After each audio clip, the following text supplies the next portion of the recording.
평안하십니까? 다시 뵙게 돼서 반갑습니다. 오늘 5번째 챕터고 다음 주면은 마지막 시간이에요. 벌써 영의 삶이. 우리 첫 번째 챕터에서 영의 세계에 대해서 공부했죠. 그리고 두 번째 챕터에서 천사와 마귀에 대해서. 그래서 이 첫 번째, 두 번째에서 서론에 해당하는 부분 다 했고, 세 번째, 네 번째 챕터는 삶의 고뇌를 다루고, 네 번째에서 그 삶의 고뇌에서 어떻게 우리가 자유하는가, 해방되는가, 하나님께서 어떻게 치유해 주시는가를 공부했어요. 이제 오늘 5번째 챕터에서는 5번째, 6번째 이 두 가지는 이제 영의 삶을 실제로 살아가는 거예요, 우리가. 그래서 5번째 챕터가 영분별입니다. 이 영분별이 그냥 빛과 어둠을 어느 쪽이 빛이고 어느 쪽이 어둠인가 하는 것을 그냥 갈라낸다는 그런 뜻보다는 훨씬 더 중요한 것은 하나님께서 우리 안에서 구원을 이루어 가시잖아요. 그 하나님의 일하신 것을 우리가 알아야 한다는 거죠.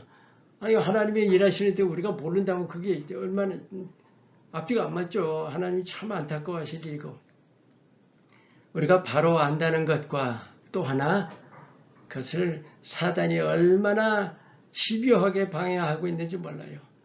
사단이 방해하고 있는 것도 우리가 분별해서 분명히 봐야 될 거 아니에요. 그래야 우리가 영의 삶을 바로 살아갈 수가 있게 됩니다. 구원을 바로 이루어갈 수가 있게 되는 것입니다. 특별히 이번 과에는 이 실제 삶의 예들이 많이 제시가 될 거예요. 그래서 여러분 교재 준비하셨죠? 교재 준비하시고 필기 꼭 준비하셔서 교재 위에 제가 여러분께 제시해 드리는 그 실제 예들을 꼭 기록해 놓으시기를 바랍니다. 앞으로 여러분이 실제 삶에서 적용하실 때 많이 도움이 되실 줄로 믿습니다. 기도하겠습니다. 하나님, 오늘도 우리와 함께 하심을 감사드립니다. 우리 한 사람 한 사람 위에 성령으로 기름 부어주시고 지혜와 계시형을 풍성하게 부어주셔서 오늘도 이 공부하는 시간이 짧은 시간입니다. 주님과의 만남, 교통, 하나님께서 우리 각자에게 가르쳐 주시는 시간이 되게 하시고 깨우쳐 주시는 시간이 되게 해 주시옵소서.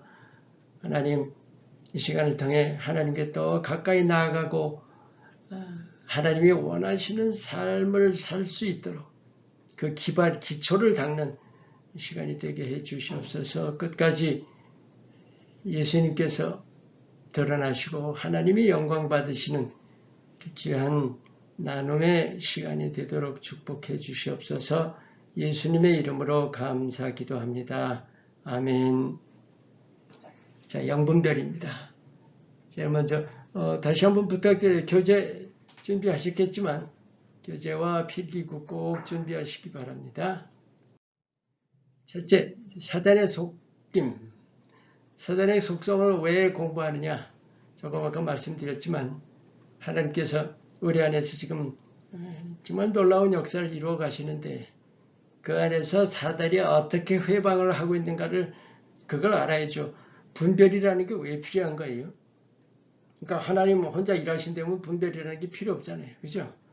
분명히 악한 영들이 얼마나 회방하는지 사실 그것도 필요한 거죠.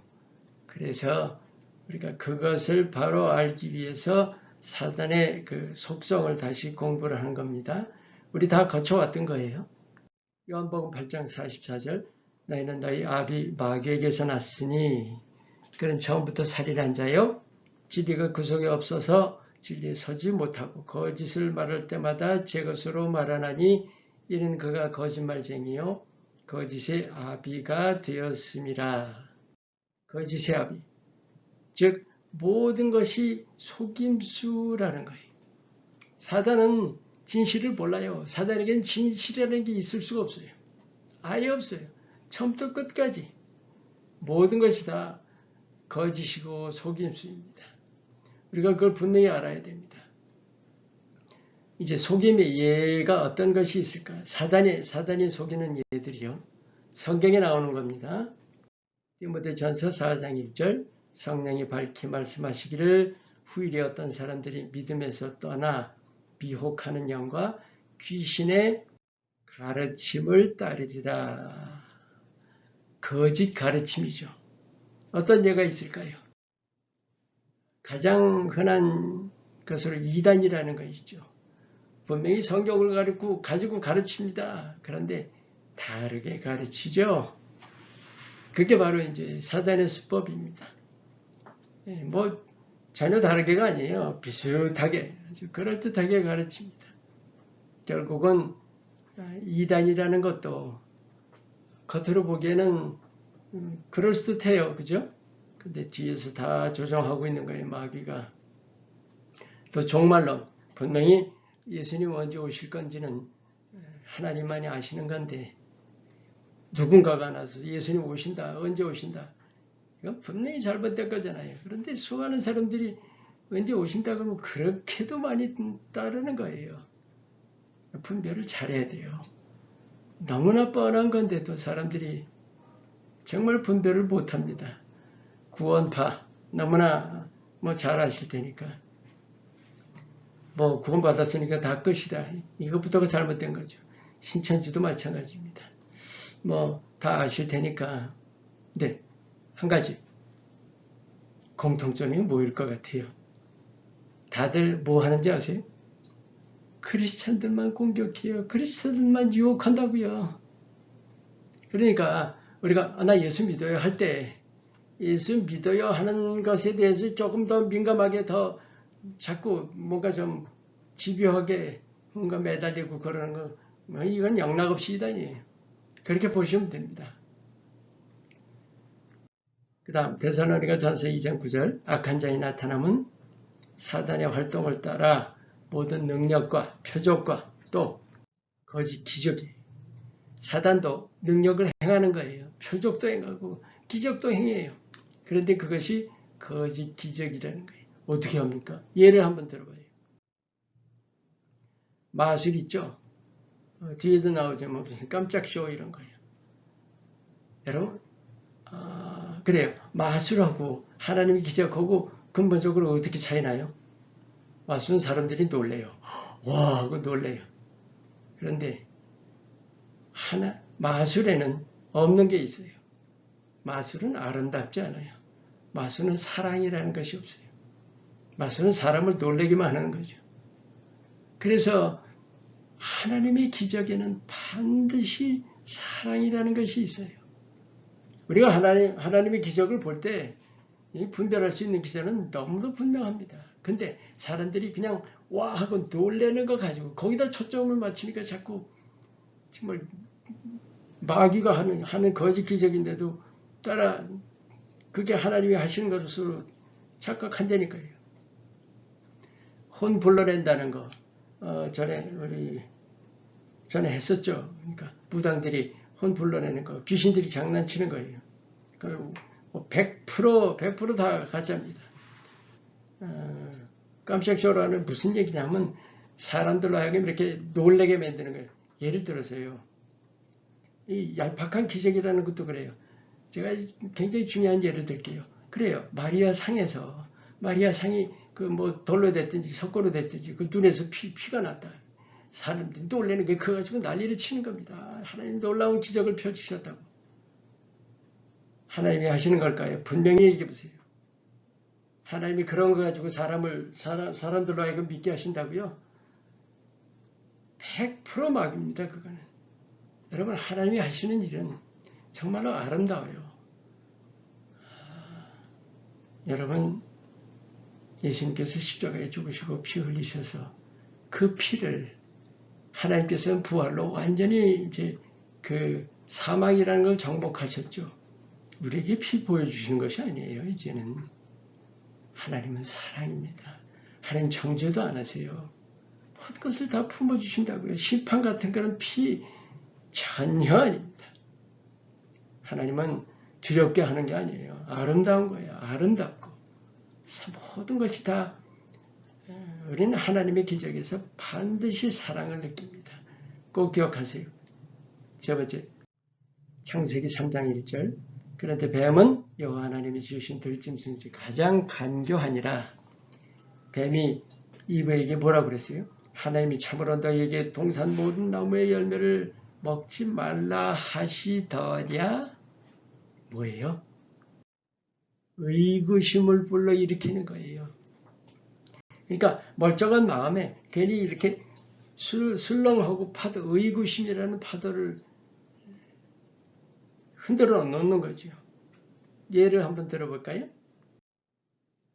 온갖 의심들인데 만물을 보면서 하나님이 분명히 창조하셨다는 것 시인했다가도 어떤 때는 이거 정말 하나님이 창조하신 거야?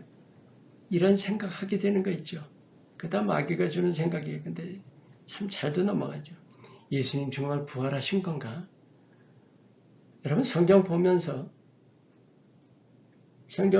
앞뒤가 안 맞는 것을 이렇게 느낄 때 있을 거예요. 근데 거기서 뭐를 느껴요? 이게 진짜 하나님 말씀이야? 이런 의심부터 한다니까요. 여러분 성경이 하나님 말씀이라는 1.1회까지 하나님 말씀이라는 걸 믿지 않고는 믿음을 흔들리는 건 순식간입니다. 여러분 철저하게 믿으셔야 돼요. 기도 꼭 해야 되느냐 뭐 이런 생각하는 거 있죠. 정말로 이 마귀한테 흔들리는 유혹당하는 참 많이 봅니다. 또 고린도후서 11장 14절 이건 이상한 일이 아니니라. 사단도 자기를 광명의 천사로 가장하나니. 여러분 아까 우리 말씀 나눴죠. 여기죠. 이단이라든지 무슨 종말론, 이단 종말론 하나님에게서 온 거예요? 분명히 아니죠. 근데 우리가 볼 때는 뭐예요? 다 예수님 얘기하고 뭐 예수님 오신다 그러고 하나님의 일꾼같이 보이죠. 왜 모르는. 거짓 일꾼입니다. 그러니까 이거를 여러분 사단도 자기를 광명의 천사로 가장한다 그래서 사단이 무슨 사람의 탈을 쓰고서 뭐 이렇게 하는 그런 게 아니라 사단이 사람을 유혹해가지고 사람을 사로잡아서 그러니까 귀신 들린 거하고 마찬가지예요. 사로잡아서 그 사람을 하여금 사단의 조종받게 만드는 거예요. 결국 다 그렇게 넘어가는 거죠. 예를 한번 들어봐요. 불순한 동기 있죠. 일단 자기 욕심 가지고 사역하시는 분들 참 많아요. 제가 과거에 겪어본 이런 안 좋은 것을 여러분과 나누기는 어떨지 몰라도 정말로 신뢰했던 선교사님, 목회자들도 마찬가지고요. 정말 철저하게 신뢰했다가 얼마나 크게 정말 놀래도록 배신 그런 경험을 당했던 적이 한두 번 아니에요. 정말로요. 지금도 그런 분들 참 많아요, 주위에. 자기 과시하려는 거 있죠. 자기 자랑하려고 하나님 일을 하는 분들 참 많고 자기 의 드러내려고 하는 분들 제가 말씀드린 건 뭐냐면 하나님의 일꾼처럼 보인다는 거예요. 그런데 뒤에서 사단의 조종을 받는 거예요. 이것도 우리가 잘 분별하면 볼 수 있어요. 분명히 다 나타나게 돼 있는 거예요. 이런 분들 오래 못 갑니다. 분명히 드러나게 돼 있는 거예요. 자, 그래서 여기 나온 거짓 가르침, 거짓 기적, 의구심, 거짓 일꾼 이런 걸 통해서 사단의 계략을 한번 잘 한번 세 가지를 한번 지적을 해봅니다. 하나가 모르게 한다는 거예요. 모르게 한다. 이게 뭐냐면 안경을 씌우는데 그냥 새까만 안경을 씌우는 거예요. 아무것도 못 보게 그냥 눈을 가리는 거죠. 이렇게. 두 번째가 잘못 알게 하는 거예요. 안경으로 얘기한다면 색안경을 끼는 겁니다. 분명히 어떤 색깔인데 다른 색깔로 보이게 만드는 거죠. 다르게 보인다. 또 하나가 뭐 있을까요? 분간을 못하게 하는 거예요. 안경은 뭘까요? 뿌연 안경 끼는 거예요. 아주 이렇게 그러니까 잘 안 보이는 뿌연 안경. 이건지 저건지 잘 모르게 한다는 거죠. 뭔가 감이 잡히시죠? 여기 거짓 가르침도 그렇고 거짓 기적도 의구심 거짓 일꾼들. 여러분이 이 계시록에 3장에 나오는 말씀인데 그 라오디게아 교회 성도들에게 주신 예수님 말씀이죠. 그 안약을 사서 눈에 발라서 보게 하라는 말씀이 나와요. 우리 그거예요. 바로 우리 영의 눈을 바르게 떠서 봐야 됩니다. 아니면 사단은 끊임없이 우리에게 자꾸 안경을 씌우는 거예요. 못 보게 제대로 분간 못하게. 참 정말 깨어서 우리가 바로 봐야 합니다. 이제 분별하는 방법입니다. 제일 먼저 중요한 거. 하나님께서 우리에게 명령하셨는데 이런 명령을 주셨어요. 요한일서 4장 1절 사랑하는 자들아 영을 다 믿지 말고 오직 영들이 하나님께 속했는지 분별하라. 이 분별이 뭐에 대한 거예요? 우리 아까 처음에 시작했죠? 선이냐 악이냐 그런 것이 아니라 빛이냐 어둠이냐예요. 그런데 다시 말씀드려요. 오늘 공부하는 목적은 여러분 하나님은 여러분 안에서 지금 구원의 일을 하고 계신 게 여러분 안에서. 근데 사단은 그걸 방해하고 있어요. 근데 만약에 우리가 하나님 정말 성령을 통해서 우리 안에서 열심히 정말 하나님의 모든 것을 다해서 일하고 계시는데 사단 마귀가 지금 방해하고 있잖아요. 우리는 아무것도 모른 채로 이게 뭐 그런가 보다. 그게 아니에요. 우리가 분명히 분별을 해서 마귀가 하는 짓을 물리치고 하나님은 하는 일적 우리가 끊임없이 따라가야 하는 거예요. 근데 우리가 분별을 하지 못하면 거꾸로 가요. 거꾸로. 여러분 우리가 믿는 사람들 중에 난 믿으면 구원받았다고 생각하는 우리 이미 전에도 여러 번 나눴으니까 아니에요. 우리는 끊임없이 이뤄가야 되는 거예요. 그래서 이 분별이 굉장히 중요한 건데 뭐 빛이냐 어둠이냐 그것만이 아니라 하나님이 일하시는 쪽으로 분명히 분별해서 그쪽으로 따라가야 한다는 거예요. 그것이 오늘 공부하는 목적입니다. 그렇다면 이제 분별의 기준, 가장 중요한 분별의 기준이 뭘까요? 바로 하나님의 말씀, 성경 말씀입니다. 히브리서 5장 13절 14절 이는 젖을 먹는 자마다 어린아이니 벌써 30번째 나눴죠. 우리 생명의 말씀도 생명의 삶에서도 그렇고 영의 삶에서도 그렇고 여러분 이거 보시면서 이거 봤던 말씀이네 이제 그러실 거예요. 의의 말씀을 경험하지 못한 자여 단단한 음식 그러니까 단단한 음식이라는 것이 말씀이죠. 장성한 자의 것이고 또 그들은 지각을 사용함으로써 연단을 받아 그 말씀을 통해서 선악을 분별한다. 말씀이 곧 분별의 기준이다. 예를 들어 볼게요. 이건 뭐 예가 너무나 많기 때문에 중요한 예만 하나 들겠습니다. 여러분 우리가 이제 하나님 하시는 일과 마귀를 이제 분별할 때 하나님의 하나님 되심을 우리가 이해를 바로 해야 하는 거거든요. 그렇지 않으면 마귀가 아주 그럴듯하게 예를 들면 아까 같이 기적 같은 걸 막 들고 나오면서 보여주면서 하나님의 일처럼 하는 우리가 그럴 때 분별 못하고 말 때가 많아요. 그러기가 쉽다는 거죠. 그럴 때 우리는 어떻게 해야 되느냐? 성경에서 보는 하나님, 성경에서 우리에게 계시해 주시는 하나님이 어떤 하나님인 걸 우리가 바로 알아야 되는 거예요. 사랑, 자비, 긍휼, 공의, 은혜로우심, 오래 참으심 여러분 잘 아시니까 우리가 바로 하나님의 하나님 되심을 제대로 알고 모든 것을 볼 때 그 하나님의 하나님 되심이 드러나느냐를 봐야 된다는 거예요.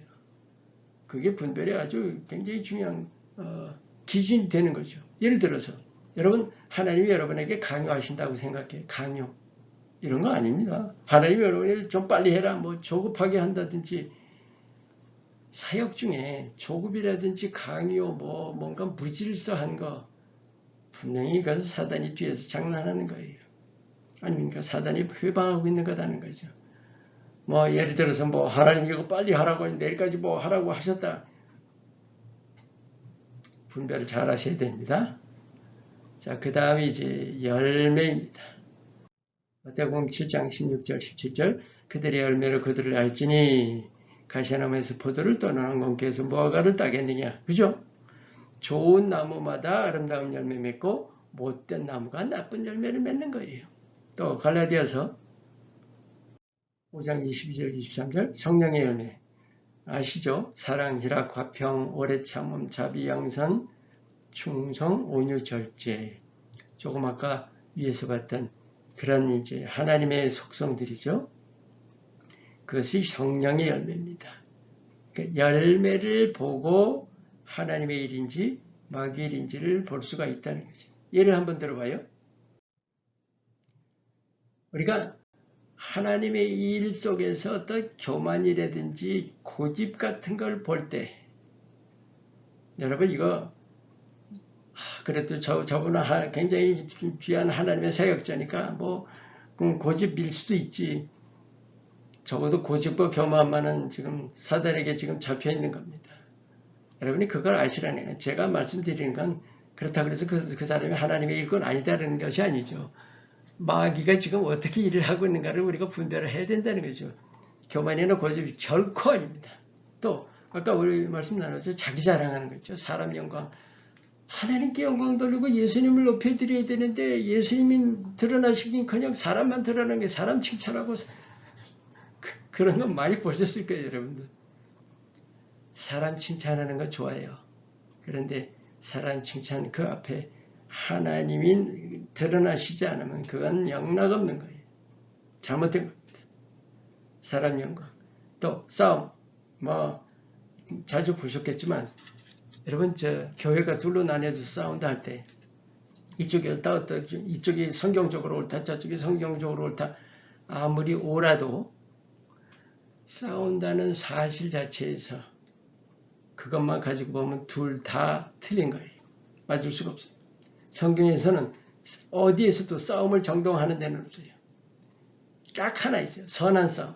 마귀에 대해서 싸울 때 많은 선한 싸움이에요. 다른 싸움은 성경에서는 용납 안 합니다. 선으로 악을 이기라고 하잖아요. 그러니까 싸웠다 그러면 그게 아무리 옳다고 해도 그건 잘못된 거예요. 여러분 분명히 분별을 잘 하셔야 돼요. 어느 편 들고 할 때 이런 얘기를 드리면 될지 안 될지 몰라도 두 편이 싸우고 있다. 그러면 어느 편에도 드시면 사실은 어느 편에도 안 드시는 것이 가장 좋습니다. 좀 마음이 좀 걸리네요. 말씀드리면서도. 또 뭔가 대가 요구하는 거 있죠. 사역자들. 저는 사역 통해서 이런 거 참 많이 경험했어요. 근데 공통적으로요. 제가 이건 뭐 거의 100%라고 봐도 돼요. 이런 사역 얼마 안 가서 없어져요. 정말 오래 안 가더라고요. 또 하나 여기 지금 비성경적인 문제 해결이라는 것이 있는데 이게 뭐냐면 어떤 문제를 교회라든지 어떤 사역단체가 문제를 해결하는데 문제 해결하는 과정에 있어서 성경적이 아닌 방법을 동원해서 해결해 가는다 그러면 이건 잘못된 겁니다. 이해하시겠죠? 결혼 같은 거, 이성간의 관계, 뭐 이혼, 동성관계는 물론이고요. 또 이혼도 마찬가지고, 또 결혼하는 어떤 조건 같은 걸 따질 때도, 예를 들면 믿지 않으면 안 된다. 사실은 믿지 않으면 안 된다는 것은 어떤 하나님의 가르침으로 나와 있는 건 아니죠. 그죠? 분별을 잘 하셔야 된다는 거예요. 제가 오늘 너무 길게 말씀드린 것 같아서. 그러니까 중요한 것은 모든 문제 해결을 성경적으로 하나님 말씀에 따라서 해결을 해가야 된다는 겁니다. 그 다음에 중요한 것은 이제 체험이라는 거예요. 한 가지 이건 지금 여러분께 예를 들어드리는 성경 구절입니다. 평화를 예언하는 선지자는 그 예언자의 말이 응한 후에야 그가 진실로 여호와께서 보내신 선지자로 인정받게 되리라. 무슨 얘기냐? 지금 예언자가 예언을 하는데 그냥 그 선지자로 그냥 나 예언자야 할 때 그냥 받아들이는 것이 아니라 그 예언이 이루어진 것이 그러니까 이루어진 것을 체험한 뒤에야 인정받게 된다는 거 아니에요? 왜 이런 예를 여러분과 함께 나누는 거 아니? 우리가 삶에서의 체험이 참 중요합니다. 하나님은 우리에게 뭔가 증거를 분명히 주세요. 그냥 믿으라 하시지 않으시고 우리에게 한 번, 두 번 체험의 기회를 주시고 그 다음에 그러니까 그걸 기반으로 해서 다음 거를 믿게 하시고 하는 거예요. 예를 한번 들어봐요. 과거 체험의 교훈이라는 거 있죠. 그러니까 내가 하나님의 일을 경험을 해본 것이 있어요. 그 경험을 해본 것, 어떤 경우를 내가 만나잖아요. 근데 그 경험을, 어떤 경우를 만났을 때, 내가 과거에 이런 경우, 비슷한 경우를 처음 했는데, 그럴 때, 그때 어떻게 했는지를 기억해 보세요. 그것이 참 도움이 돼요. 그때 내가 하나님을 어떻게, 그러니까, 그때 체험을 동원을 해서, 그 체험을 교훈으로 삼으면, 분별하는 데 큰 도움이 됩니다. 또 넘어졌던 체험, 실패했던 체험도 마찬가지죠. 또 하나님께서 날 깨우쳐 주셨던 방법, 이게 무슨 말씀인가 하니 사람마다 다 다르잖아요. 됨됨이 다 다르잖아요. 그러니까 하나님께서 우리를 다루시는 방법도 다 달라요. 그러니까 누구한테는 이렇게 대하셨다 그러는데 그러니까 당신도 그렇게 하실 것이다. 이게 틀리다는 거죠. 그런데 하나님이 나를 대하셨던 방법, 과거에 우리가 그거를 경험했던 것이 있다면 이제 무언가가 일이 내 앞에 벌어졌을 때 하나님이 나를 이렇게 또 하시는구나 하는 걸 알게 되는 거죠. 그런 것들 또 과거에 내가 체험했던 것 중에 하나님이 정말 기뻐하셨다는 그 증거를 보여주셨던 거 있죠. 내가 성취했던 거 아니면 뭔가 해냈던 일 중에 정말 하나님이 기뻐하신 증거들을 가지고 있는 거 있죠. 그런 기억들. 그런 거는 우리가 분별하는데 아주 중요한 체험입니다. 그리고 또한, 이거는 체험에 대해서는 굉장히 많으니까 여러분 나름대로 정말 잘 분별하시기 바라요. 한 가지 더 은사가 있습니다. 그래도 전사에 성령의 은사가 나오죠. 능력 행함, 예언, 영들 분별함이 있습니다. 여기 영들 분별함이라는 것이 곧 은사예요. 그러니까 하나님께서 영분별의 은사를 주시면 빛 어둠을 내가 분별하고 애쓰는 게 아니에요. 그냥 보면 알아요. 기적을 봐도 저거 가짜인지 진짜인지를 금방 압니다. 하나님이 그러니까 성령께서 말씀해 깨닫게 해주시는 거죠. 이런 것들이 있습니다. 거짓 기적, 또 거짓 가르침, 거짓은 여러분 거짓 기적이 아까도 그 마리아상에서 피 흘린 눈에서 피가 난다는 둥 하여간 여러분이 보시면 놀랄 만한 거지만 놀랄 만한 것인데도 불구하고 사단도 얼마든지 할 수 있는 일, 여러분 정말 분별 잘 하셔야 돼요. 사단도 능력이 있어요. 사단도 기적을 얼마든지 행합니다. 그런데 사단에게는 사랑이라는 것이 없어요. 진실이라는 것이 없어요. 다 속임수예요. 근데 그 속임수는 반드시 드러나요. 우리가 정말로 깨어있고 눈이 떠져 있다면 분명히 알아볼 수 있다는 거예요. 거짓 가르침 저같이 우리가 말씀을 분명히 말씀으로 무장되어 있으면 가르침 몇 마디 들으면 분명히 압니다. 이단의 가르침은 당장 드러나게 돼 있어요.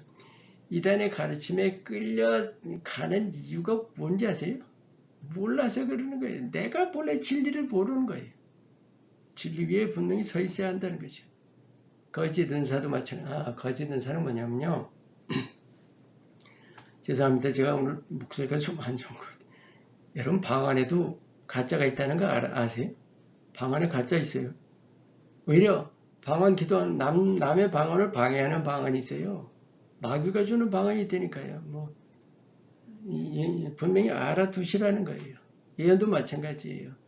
나 예언자다라고 그러고 가짜 예언 펼치고 다니는 사람들 얼마든지 있다는 거죠.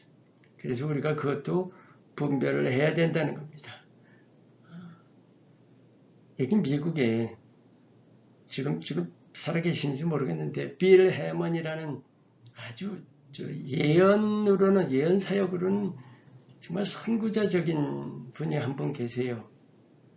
근데 그 빌 해먼이라는 분이 쓴 책에 보시면 그분이 직접 쓰신 책에 예언자의 말을 30%만 믿으라고 되어 있어요. 70%는 일단은 걸러내라는 거예요.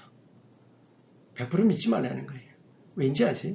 그러니까 예언자가 하나님의 예언자가 아니라는 뜻이 아니라 그 예언자도 얼마든지 사람 생각으로 얘기할 때가 있다는 거예요. 이거는 저도 너무나 생생히 많이 체험했습니다. 하나님께서 정말 강한 감동으로 주실 때가 있고 어떤 때는 그런 것 같다 했는데 나중에 아닌 게 확연히 드러날 때가 있어요. 정말 분별 잘해야 돼요. 괜히 말하고 싶어서 하는 과거에 참 많이 경험했습니다. 주위 사람들 통해서. 자, 이제 또 그래서 한 가지 더 우리가 짚고 넘어가야 되는 것이 있어요. 분별력입니다. 이 분별력이 뭐냐? 즉 분별하는 데 대해서 그 기반 뭐라 그럴까요? 분별하는 힘이 어디서 나오는가 하는 그것을 좀 알고 넘어가야 한다는 거죠. 마태복음 10장 16절에 예수님께서 이제 제자들을 파견하십니다. 근데 그때 이 말씀을 하세요. 내가 너희를 보냄이 양을 이리 가운데로 보냄과 같도다. 그러나 너희는 뱀같이 지혜롭고 비둘기같이 순결하라.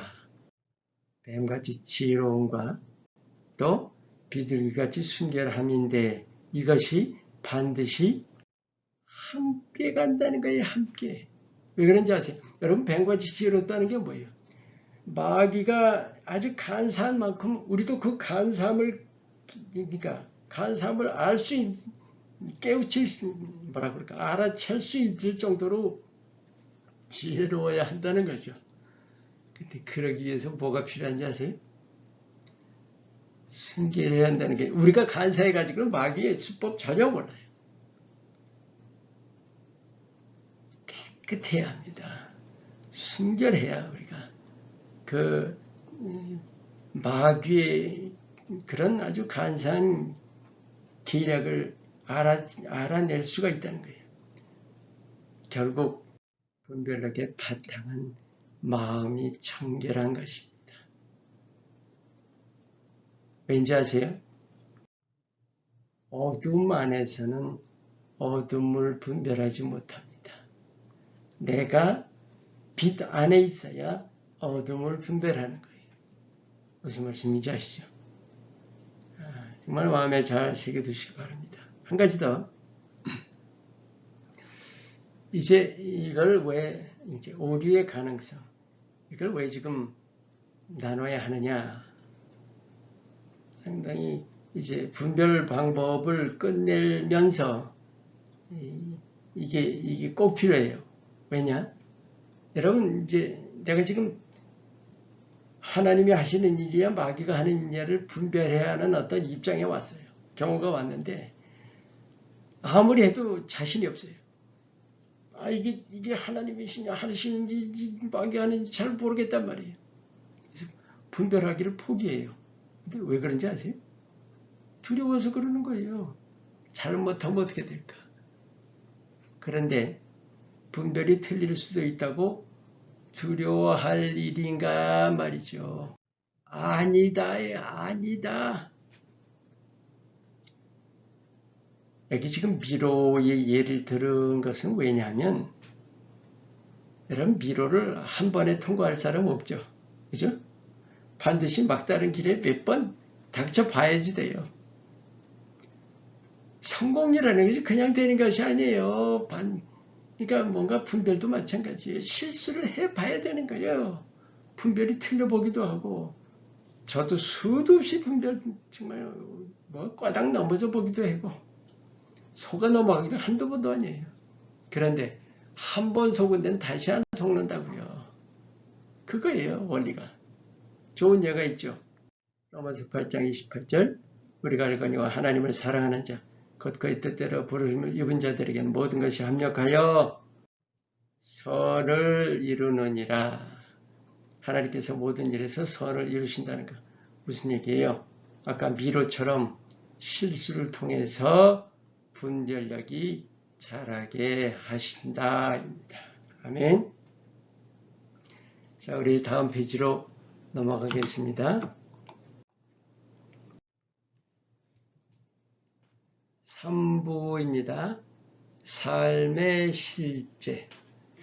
이제 여기서 나누고자 하는 것은 우리가 실제 삶 속에서 우리가 주위 둘러보면 얼마든지 체험할 수 있는 것들을 예를 들어본 거예요.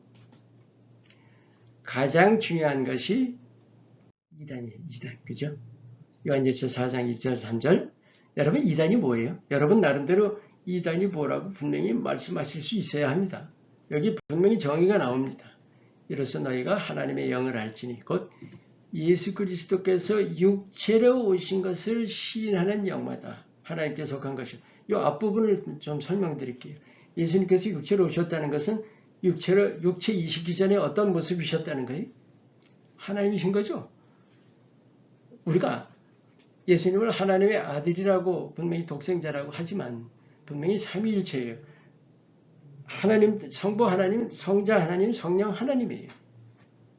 바로 그 뜻을 지금 여러분과 나눈 거예요. 또 예수를 신하지 아니하는 영마다 하나님께 속한 것이 아니니 이것이 곧 적그리스도의 영이니라. 그러니까 정의가 뭐예요?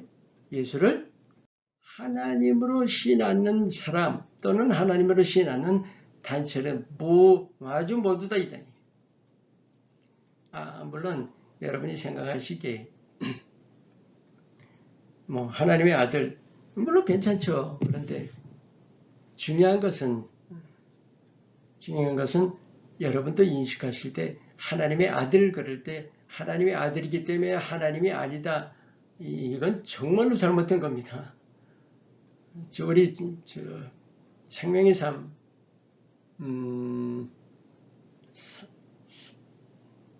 성령의 역사에서 나눴었죠. 삼위일체에 대해서.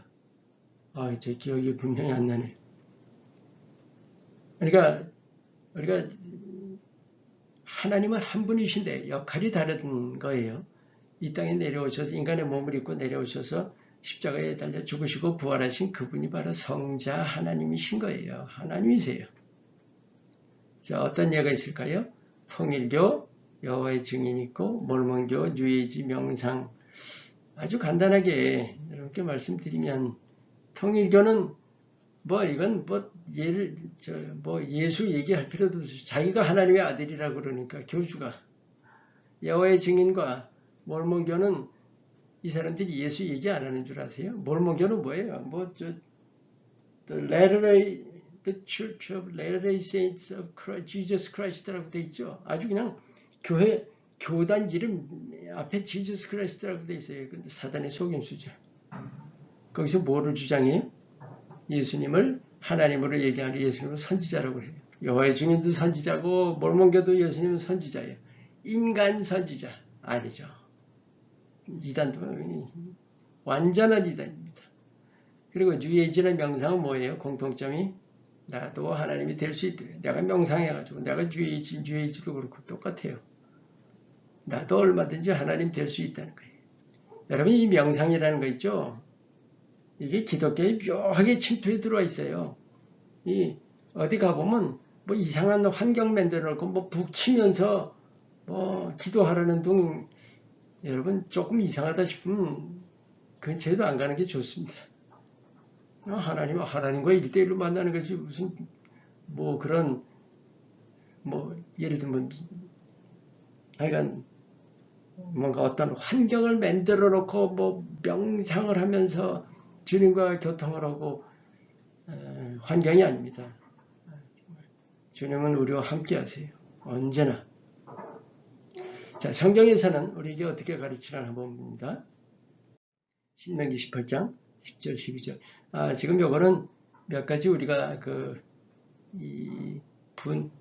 그러니까 사단에 어떻게 역사하고 있는지를 보여주는 예를 한번 드는 거예요. 그의 아들이나 딸을 불 가운데로 지나게 하는 자, 또 점쟁이, 기름을 말하는 요술하는 자, 무당, 지난 자, 신접자, 박수 초한 자, 다 뭐예요? 이렇게 얘기할 수 있죠. 점술가 또는 무당, 그죠? 점술이나 무당을 여기 뒤에 보시면 이런 일을 행하는 자, 모든 자를 여호와께서 가증히 여기신다. 아주 미워하신다는 거죠. 왜 그럴까요? 이거 다 사단의 일이에요. 100% 사단의 일입니다. 여기 신접자라는 거, 신접이 뭐예요? 신접. 신이 뭐예요? 마귀와 접하는 거예요. 완전히 마귀에게 사로잡혀 있는 겁니다. 아주 그냥 사단에게 100% 조종받고 있는 것을 신접이라고 하는 겁니다. 이사야 30장 22절 또 너희가 너희 조각한 우상에 입힌 은과 부어 만든 우상에 올린 금을 더럽게 하여 불결한 물건을 던진 같이 던지며 이르기를 나가라 하리라. 참 뭐라고 할까요? 구약에서는 보기 힘든 말씀이지만 나가라는 거 있죠. 예수님께서 귀신 들린 자에게 나가라고 명하셨던 그런 것과 마찬가지죠. 뭐예요? 지금 우상이죠, 우상. 우상은 악령이 그 우상과 함께, 그러니까 예를 들면 우리가 이렇게 생각하면 돼요. 악령이 우상 안에 거한다. 우상과 함께 있다. 아주 그냥 우상이 붙어 있다. 이렇게 이해하시면 돼요. 그래서 우상이 있는 곳이면 그러니까 불상이라든지 이런 것이 있으면 악령의 그 힘이 굉장히 센 거예요. 악령의 힘이. 우리가 느낄 수가 있다는 거죠. 즉 어둠에 영향을 끼친다는 거예요. 멀리 할수록 좋은 겁니다. 물론 맞서 싸워야죠. 여러분 사도행전에 한번 나오죠. 마술하던 사람이 자기 그 책들을 다 불태운 거 나오죠. 왜 마술하던 책을 불태워요? 그 마술책에 악령들이 다 붙어 있는 거예요. 그걸 불살라야지만 사라지는 거죠. 물건에 붙어 있다는 거예요. 또 구약 성경에도 그렇죠. 다 우상 다 쳐부수고 깨뜨리고 부수고 다 했던 것. 그렇게 해야 하는 거예요. 왜? 우상에는 악령이 늘 함께 한다는 거예요. 한 가지 우리가 특별히 우리나라 사람들이 잘 체험하는 것 중에 제사 드리는 가정이 있죠. 우상 제물에 대한 거. 로마서 14장 20절에 음식으로 말미암아 하나님의 사업을 무너지게 하지 말라. 만물이 다 깨끗하되 거리낌으로 먹는 사람에게는 악한 것이라. 우상이 제물인데 이게 뭐의 문제냐면요. 우상에게 드렸다 그래서 그 제물 자체가, 그러니까 우상이 아니에요. 우상에게 드린 제물 자체가 어떻게 더럽혀지는 거예요? 그 제물 자체는 깨끗한 거예요. 그러니까 그것을 그냥 감사함으로 받으면 되는 거거든요. 근데 만약에 거리끼면서 먹는다면 그게 죄가 된다는 말씀이에요. 믿음의 문제죠. 거리끼느냐. 여러분, 거리낀다는 것을 조금 더 확대해서 얘기하면 그런 거 있죠. 예수님께서 내 믿은 대로 되리라 하셨잖아요. 그런데 거꾸로 얘기하면 뭐예요? 내 안 믿은 대로, 거리낀 대로. 내 마음에 거리낌 있잖아요. 걱정하고 두려워하고 염려하고. 그런 체험 해보셨어요? 걱정한 대로 그러니까 뭐야? 탈날까봐 걱정했던 대로 탈이 나버렸다. 뭐 이런 거. 그런 일이 있어요. 아주 종종 있습니다. 그 뭐냐면 내가 불신하는 것 때문에 그 불신이라는 것을 마귀가 붙들고 마귀가 역사한 거예요. 내가 하나님 쪽을 붙들고 믿었다면 그런 일이 안 생긴다는 거죠. 이 우상생물도 마찬가지예요. 믿고 먹으면 괜찮아요. 물론 이제 형제들이 볼 때, 믿음이 약한 형제들이 볼 때는 먹으면 안 되죠. 그 사람을 위해서 말이죠. 그죠? 그런데 그 재물 자체는 아무 문제가 없는 거예요. 만물이 다 깨끗하되 거리낌으로 먹는 그 사람에게는 악한 것이다. 죄가 된다는 거죠. 그래서 사도행전 19장 13절과 16절 여기에 또 하나 참 뭐라 그럴까 참 우스꽝스러운 예가 하나 나옵니다. 이에 돌아다니며 마수라는 어떤 유대인이 시험 삼아 그랬죠. 악귀 들린 자들에게 주 예수의 이름을 불러 말하되 내가 바울이 전파하는 예수를 의지하여 너에게 명하노라. 그러면서 이제 귀신들을 쫓으려고 했던 거예요. 그랬더니 악귀 들린 사람이 그들에게 뛰어올라서 눌러 이기니 그들이 상하여 벗은 몸으로 그 집에서 도망하는지라. 예수 이름을 썼는데 예수 이름으로 했는데 예수 이름으로가 전혀 안 먹힌 거예요. 그죠? 믿음이 없이 사용하는 그 예수의 이름이 있죠. 아무런 효력이 없습니다. 여러분 예수 이름 쓸 때 있죠. 조심하셔야 돼요. 여러분 예수 이름 언제 제일 많이 써요? 기도 끝날 때. 예수님의 이름으로 기도합니다. 사람들이 그냥 해요. 그냥. 여러분이 기도 아무리 열심히 하셨더라도 제가 여러분에게 오늘 아주 진지하게 말씀드립니다. 기도 중에서 가장 중요한 부분이 뭔지 아세요? 제일 마지막 부분이에요. 예수님의 이름으로 기도합니다. 그게 내가 예수님을 의지하여 기도하는 거거든요. 예수님을 힘입는 기도예요. 그게. 그러니까 예수님 이름으로는 장식이 아니라고요. 내가 실제로 예수님의 이름을 의지하여 기도합니다. 실제로 의지하면서 선포하는 거예요. 그게. 여러분 지금 굉장히 중요한 겁니다. 이 말씀이 지금 나온 이 기회에 여러분과 지금 나누는 거예요.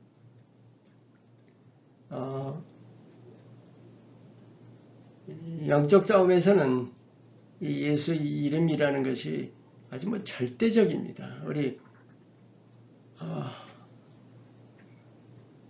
요 전전과에서 나눴던가요?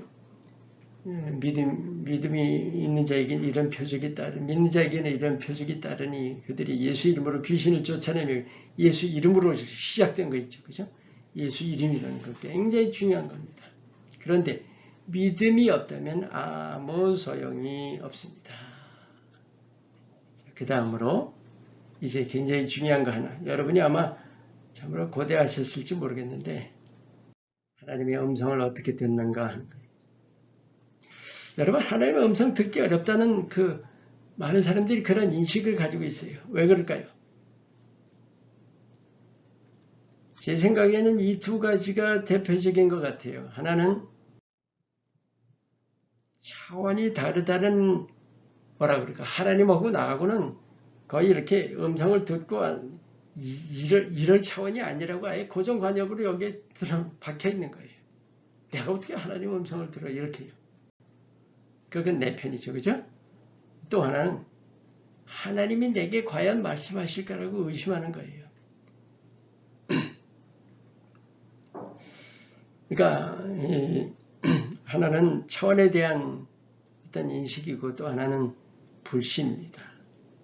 어쨌든 중요한 것은 하나님은 반드시 말씀하신다는 거예요. 붙여보세요. 우리가 인식을 바꿔야 됩니다. 이 두 가지는 제가 여러분과 아마 2번 정도는 나눴을 거예요. 이 두 가지 말씀은 여러분 마음에 꼭 새기시라고요. 그러니까 우리는 하나님의 음성을 들을 수 있다. 첫째가 욥기 33장 14절 하나님은 한 번 말씀하시고 다시 말씀하실 때 내가 관심이 없는 내가 하나님은 우리에게 끊임없이 말씀하고 계십니다. 내가 왜 못 들어요? 여러분 지금 여기에 여러분에게 정말로 진지하게 질문합니다. 여러분 들으시려고 해요? 지금 들으려고 하십니까? 내게 달린 일에 내게 달린 일. 또 하나 요한일서 2장 27절 너희는 주께 받은 바 기름 부음 성령 받는 거죠. 여러분 누구나 성령 받으시 여러분이 믿으신다면 그렇죠? 기름 부음이 너희 안에 거하나니 아무도 너희를 가르칠 필요 없고 오직 그의 기름 부음이 모든 것을 너희에게 가르치며 여러분 안에 계신 성령께서 여러분에게 모든 것을 가르쳐 주신다는 거예요. 참되고 거짓이 없으니 너희를 가르치신 그대로 주 안에 거하라. 가르치신 것을 신뢰하라는 말씀이에요.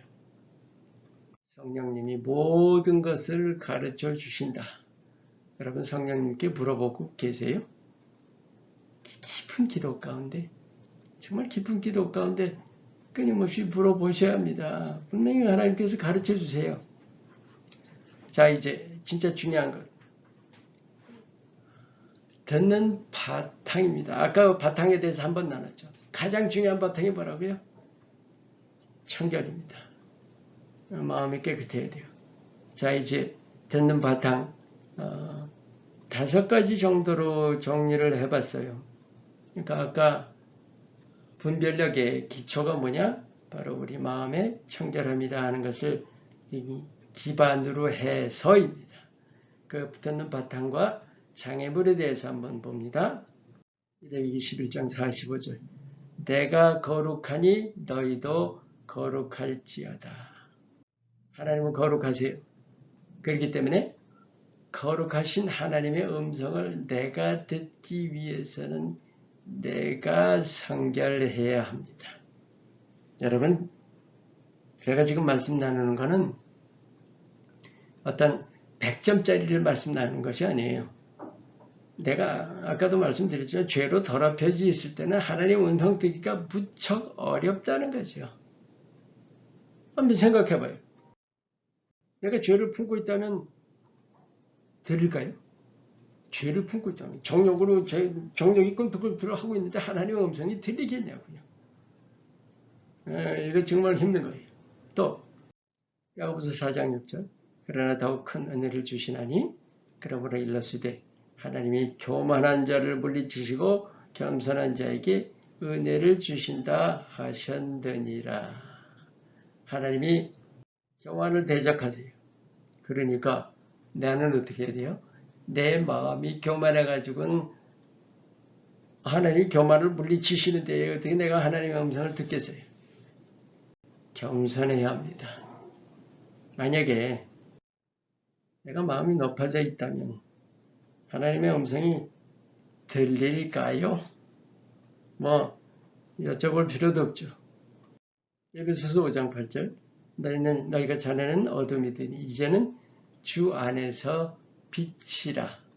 여러분 빛의 자녀인 거 시인하시죠? 여러분이 빛의 자녀라면 빛의 자녀들처럼 행하라. 어떻게 하라는 거예요? 빛 가운데 행하라입니다. 빛 가운데, 빛 안에서. 하나님은 빛이세요. 내가 빛 가운데 거해야 하는 거예요. 만약에 내가 세상의 영향 아래에 있다면 어떨까요? 세상은 분명히 어둠입니다. 어둠 안에 있기 때문에 내가 빛을 감지할 길이 없어요. 그러니까 하나님의 음성 들을 길이 없다는 거죠. 예레미야 29장 13절 말씀 너희가 온 마음으로 나를 구하면 나를 찾을 것이요 나를 만나리라. 이 말씀도 이제는 아마 7, 8번 그 정도는 기억하실 거예요. 하나님은 영이세요. 영. 그래서 우리가 어떻게 해야 하나님께로 다가간다고요? 마음을 다해야 되니까 온 마음 전심으로 마음을 집중해야 되는 거예요. 만약에 우리가 참념으로 거듭하되면 여러분 골반기도 아까 골반기도가 있는데 골반기도 들어가서 내가 다른 생각하게 되면 그건 골반기도가 아닌 거예요. 아무 소용 없어요. 그죠? 골방 기도에 들어갔다는 건 내가 주님께 집중하라고 그것을 하나님께서 그에 도움이 되라고 이제 골방 기도 말씀을 해주셨던 거죠. 히브리서 11장 1절 믿음은 바라는 것들이 실상이요 보이지 않는 것들의 증거다. 우리가 하나님을 이렇게 감각으로 느끼지 못해요. 감지하지 못합니다. 보지 못하고 듣지 못하고 이렇게 느낌으로도 느끼지 못하죠. 그래서 우리가 하나님을 어떻게 해야 된다고요? 믿음을 동원해야 돼요. 음성을 듣는 것도 뭐가 안 들리는데 여러분 이 감각 동원하려고 그러면 이건 안 됩니다. 정말 감각에 집착한다면 하나님 음성 못 들어요. 내가 그렇게 들으려고 했었는데 나는 못 들었어요. 그거는 내가 뭔가 영적인 면에서 마음을 집중하지 못하고 이 방법 자체가 틀린 거예요, 지금. 그러니까 하나님 음성 들으려고 하는 사람들 중에 이 감각에 집착하는 분들 꽤 많더라고요, 보기보다. 자, 이제 실제적으로 중요한 예들을 봅니다. 통로입니다, 통로. 이것도 이제 중요한 예니까 여러분 이걸로 마칩니다. 자, 마태복음 6장 6절 나는 기도할 때에 네 골방에 들어간 문을 닫고 은밀한 중에 계신 내 아버지께 기도하라. 은밀한 중에 보시는 내 아버지께서 갚으시리라. 조금 전에 말씀 나눴죠. 우리가 하나님의 음성 듣는 굉장히 가장 중요한 이 통로가 기도입니다. 이건 너무나 당연한 거죠. 우리가 보통 때도 우리가 길을 가다가도 기도하면서 또 우리가 일하다가도 기도하고 우리가 기도하는 중에 주님의 음성을 듣는 거예요. 자, 기도의 예가 이런 것들이 있습니다. 골방 기도 아실 테니까. 금식 기도. 왜 금식 기도가 중요한 거예요? 영적인, 그러니까 육이 죽기 때문에 영력이 더 강해진다는 거죠. 그럴 때일수록 하나님의 음성이 더 잘 들린다는 거예요. 또 작정 기도도 마찬가지예요. 내가 어떤 무언가를 작정을 해놓고 기도할 때 거기에 대한 집중 정도가 틀린 거죠. 그죠? 더더군다나 서원 기도라는 건 더 그래요. 하나님, 나 이거 하나님께서 들어주시면 이렇게 꼭 할게요라는 그런 서원 기도 있죠. 하나님 기다리고 계신다고요. 이런 경우에 이런 기도들 속에서 우리가 하나님의 음성을 잘 들을 수가 있다는 거죠. 그래서 여러분께서 하나님의 음성을 분명히 듣고 싶으실 때 금식기도, 작정기도, 소원기도 아주 중요한 겁니다. 시편 119편 105절 주의 말씀은 내 발의 등이요 내 길의 빛이니이다. 말씀 묵상을 통해서 우리가 하나님의 음성을 들을 수 있어요. 우리가 말씀 묵상을 통해서 깨닫잖아요. 그 깨닫는다는 것이 하나님의 음성이에요. 그죠? 또 하나님께서 내가 말씀을 읽고 있는데 내게 뭐라고 명하시는 것 같다. 이게 하나님의 음성입니다. 또 내가 말씀 읽으면서 위로받는 것도 하나님의 음성이고 또 말씀 속에서 내가 어떤 문제 해결의 길을 찾는 거 있죠. 그러면 되겠구나 하는 거.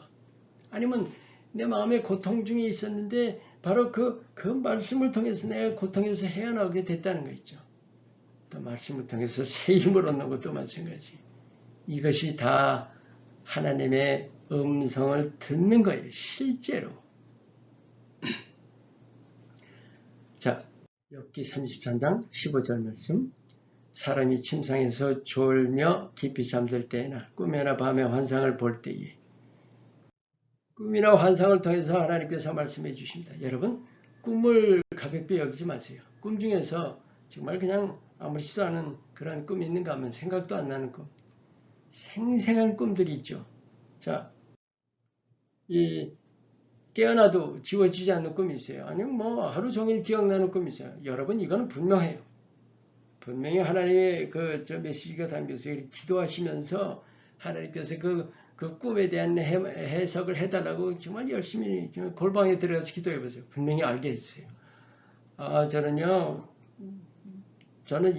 저 꿈을 통해서 제 자신에 대해서 하나님께서 깨우쳐 주신 게 얼마나 많은지 몰라요. 꿈 깨서 기도하다가 정말 펑펑 울면서 회개한 적도 정말 수도 없이 많고요. 얼마나 감사한지 몰라요. 왜냐하면 그 꿈이 아니었으면 깨닫지를 못하는 거거든요. 꿈을 이상한 꿈을 꾸고 나서 참 괴로워가지고 하나님 이게 뭔가요 하다 보면 하나둘씩 깨달아져요. 그게 바로 내 모습이란다. 와, 정말 참. 그리고 이제 여러분 이 스치는 장면 있죠? 이게 뭐라 그럴까? 여러분 이 영적인 거에 대해서, 그러니까 아까도 우리 감각적인 거 좀 집착한다고 그랬잖아요. 예를 들어서 이런 거 있어요. 여러분 눈 뜨고 있는데도 내가 뭔가 다른 걸 볼 수가 있어요. 여러분이 공감하시는 분들은 공감하실 수 있어요. 저 분명히 알아요.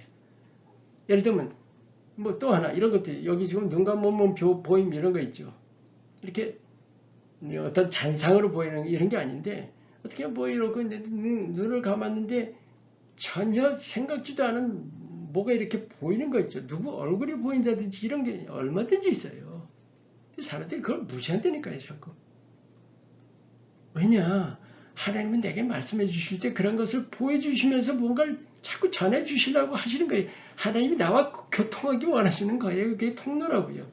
그러니까 우리가 모든 감각에서 자꾸 이렇게 감각을 동원하는 것도 중요한 거예요. 그러니까 단지 시각, 우리가 눈에 이렇게 뭐 시각적으로 이렇게 보여야 되는 것이 아니라 이렇게 환상, 뭔가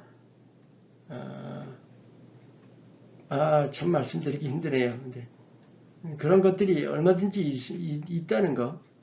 여러분 정말 원하시면 이렇게 눈 떠서도 내가 보이는 것에 집착하지 않고 하나님이 지금 내게 뭘 보여주시나 하는 것에 집착하면, 거기에 집중하면 여러분이 그냥 얼핏 눈을 감았는 순간에도 뭔가 살짝 뭔가 스쳐갈 수도 있어요.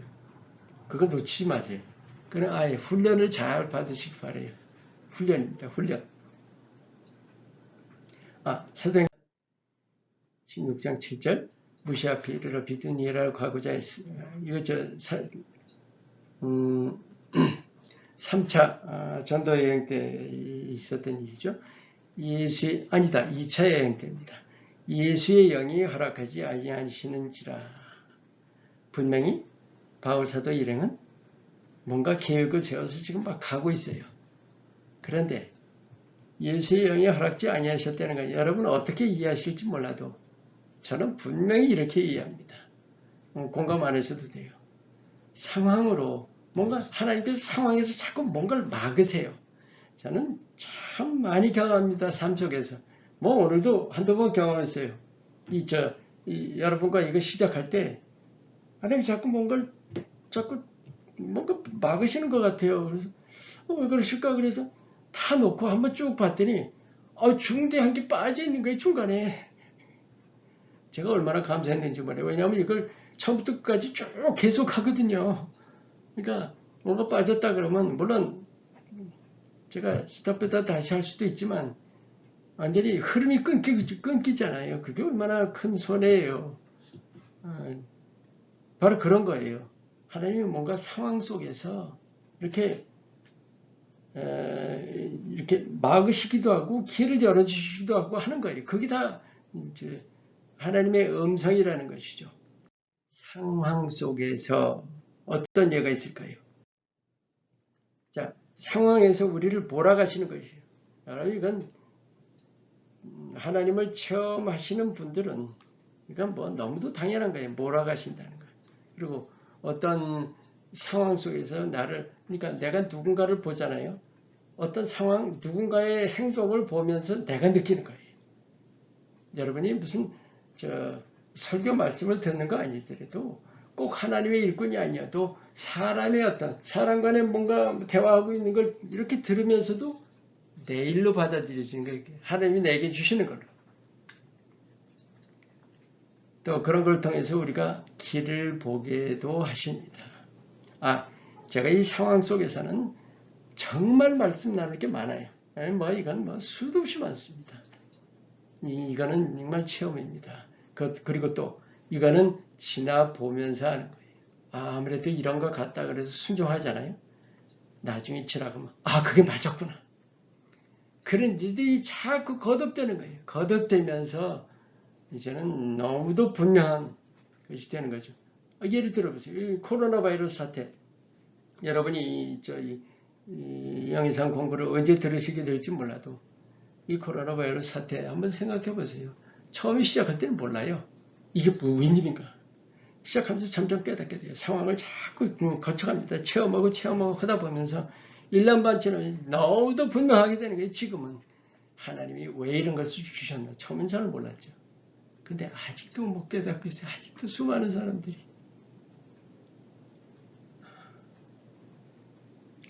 하나님께서 코로나 바이러스라는 상황도 허락하셔서 그 안에서 지금 수많은 메시지를 주시고 계시는 거예요. 우리 교회에게 주시고 계시고 개인에게 주시고 계시고. 자, 지나갑니다. 이제 마지막으로 굉장히 중요한 거 하나 마칩니다. 생각의 통로라는 생각. 이게 제일 중요한 거예요. 결국은 하나님께서 우리에게 어떻게 말씀하시느냐? 생각을 통해서 말씀하신다는 거예요.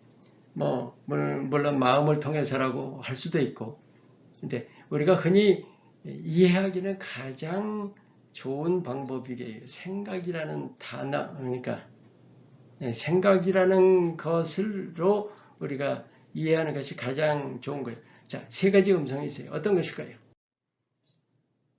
내 생각이 있고, 하나님 주시는 생각이 있고, 마귀가 주는 생각이 있어요. 제가 이 영해상 공부하면서 우리 공부하는 분들에게 꼭 말씀드려요. 이 세 가지 생각 중에서 뭐가 제일 많을까요? 뭐가 제일 많을까요? 물론 마귀가 주는 생각이 제일 많아요. 제일 많아요. 그러면 하나님 주시는 생각은요? 없을 것 같아요? 굉장히 많아요. 또 하나, 내 생각은요? 분명히 말씀드리는데 그래요. 동의 안 하셔도 돼요. 정말은 내 생각은 정말로 적어요. 그만큼 우리는 어둠이냐 빛이냐 둘 중에 하나의 영향을 받고 있다는 거예요. 영락 없습니다. 보세요. 마태복음 15장 19절. 마음에서 나오는 것은 악한 생각과 살인과 간음과 음란과 도둑질과 거짓 증언과 비방이니 예수님이 아주 생생하게 증거해 주셨어요. 마음에서 나오는 것이 악한 생각. 굉장히 중요한 질문. 그렇다면 선한 생각이 나왔다면 뭘까요? 그게 하나님의 음성입니다. 이제 아시겠어요? 내게서 선한 생각이 나올 것 같아요? 물론 우리가 하나님의 형상이에요. 양심의 소리라는 얘기를 하죠. 제가 말씀드리는 건 진짜 순수한 양심의 소리, 정말 순결한 양심의 소리. 그 양심의 소리는 바로 하나님의 음성이에요. 하나님이 우리 안에 양심을 두시고 그 양심을 통해서 우리에게 들려주시는 음성이라는 거예요. 이걸 분명히 알고 계셔야 된다는 거예요. 근데 우리는 그걸 내게서 난 걸로 생각해서 자꾸 무시한다는 거예요. 난 이런 생각도 안 하고 신통하네 이러고 말아버려요. 사랑이라든지 뭔가 누군가를 긍휼히 여기는 거, 정직한 거, 뭔가 진실한 거, 뭔가 의로운 쪽으로 자꾸 가려고 하는 거, 오른쪽으로. 그거 다 하나님의 음성이에요. 우리가 거기에 순종을 해 가야 하는 겁니다. 그런데 이제 마지막으로 여러분 아시죠? 가룟유다, 요한복음 13장 2절. 가룟유다에게 예수를 팔려는 생각을 마귀가 집어넣었어요. 이제 마음에 그런 거를 넣는데 이게 생각이라는 단어를 여기 이제 표현을 한 거죠. 유다에게 악한 생각을 넣었다. 그런데 유다가 어떻게 했을까요? 집어넣었는데 그걸 덥석 그냥 받아들인 거죠. 그게 바로 유혹에 굴복한 거예요. 여러분 우리가 죄 짓는 게 뭔지 아세요? 다 이거. 내게 어떤 생각을 넣지. 너 저거 좋지, 저거 갖고 싶지, 뭐 탐하고 싶은 거, 정력, 탐심 모든 거 다 이런 거예요. 그런데 거기에 끌려가면 그게 죄를 짓는 거죠. 똑같아요. 그래서 어떻게 해야 돼요? 우리 이 말씀도 참 많이 나눴어요.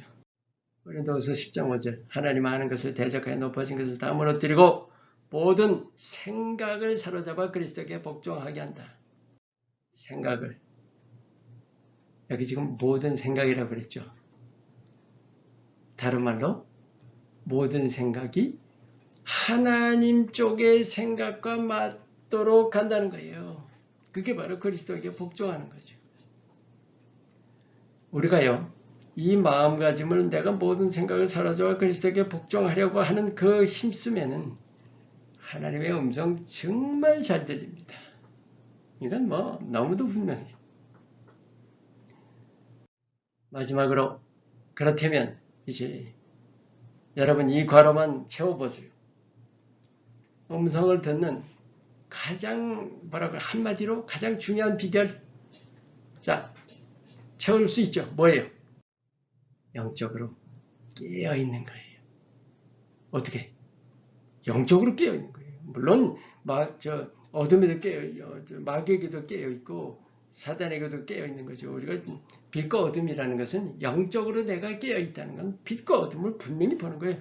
마귀도 지금 내게 어떻게 유혹을 하고 있는지 마귀는 호시탐탐 노리고 있거든요.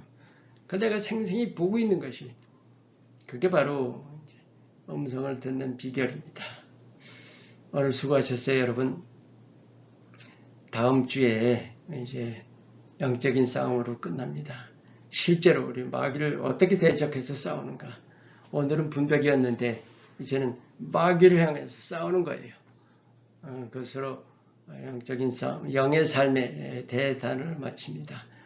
마지막 한 주 기대하시고 그리고 계속 열심히 기도하세요. 특별히 오늘 공부하신 것은 여러분 정말 마음에 잘 새겨두시고 기록해 두셔서 실제 꼭 적용하시기를 정말 꼭 부탁드립니다. 내주에 다시 뵐게요. 감사합니다.